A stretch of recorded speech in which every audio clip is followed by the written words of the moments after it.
Hey folks, I'm Jaden with Fanatik Bike Company, and I've got an extra special treat in store for you today.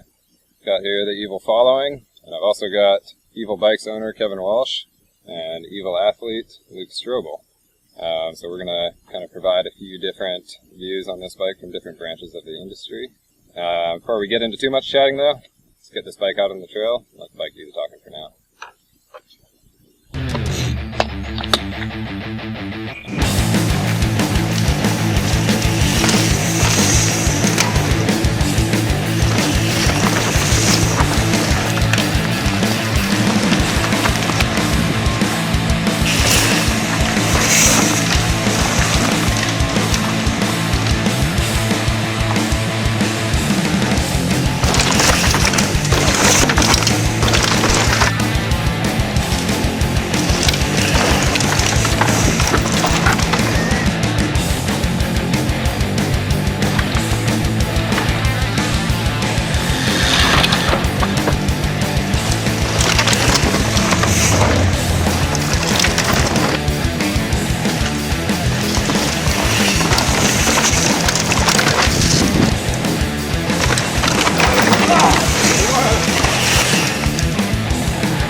Now, as most of you probably know, this bike has been generating quite a lot of buzz lately.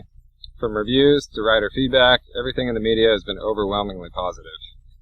And coming from a retailer standpoint, I can honestly say I've never seen a demand for any bike like this one. So what is it that Evil has done with this thing? Let's talk to these guys. Luke, what can you say about this bike compared to some of the other bikes you've ridden in the past?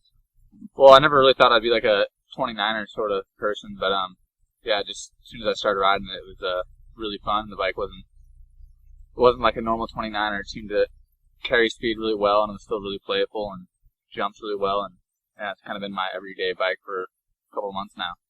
Yeah, I can definitely relate to that. I was never even considered buying a 29er. I'm 5'7". Like, I just didn't see it as a feasible option for me. But one ride on this bike in my mind was definitely changed very quickly. Following is being produced at one of the top carbon factories in the world. In fact, Kevin is still on one of the original prototypes of this bike. Kevin, how are these bikes holding up? Interestingly enough, when you're developing a new model, some of the things you run into are, you're going to have some bikes, fall by the wayside, and that's kind of the whole process until you get the layups where you want them to be and the stiffness. And ironically, this was like our second layup, and the bike's been flawless. I've had this, I think, for 18 or 20 months now, and I haven't had any issues except for myself. So Kevin worked closely here with Dave Weigel on the design of this bike. Kevin, what can you tell us about the design process and how the Following came to be? So this one was pretty interesting compared to our past models. Dave had to do a lot of convincing because, the obvious choice for us was the 27.5 Uprising. And it was kind of the path of least resistance. And, Dave kind of assured me that we could make a 29er that rode like the Uprising. And so he had never let me down in the past. And so, we basically ran with it. And, I think a lot of it came down to the geometry and getting kind of a 29er to ride a little more like some of the shorter wheels, smaller wheels. Definitely. Yeah, you guys definitely hit the geometry right on the head here. There are very few 29ers out there where you really have comfortable trail geometry. You can really get aggressive on the bike. So, I think probably one of the bigger parts of the bike that I noticed is that with the shorter stroke of the shock, the bike loads up a lot quicker. Mm-hmm. So like you can kind of take advantage of gaps and some things on the trails that bikes with a little more travel tend to kind of like monster truck over. This is still like really playful. Yep. As you saw today. As you saw today, yeah. So there you have it, folks. The Evil Following. Kevin Walsh, Luke Strobel. My name is Jaden. Welsh, Fanatik Bike Company. Give us a call, drop us an email.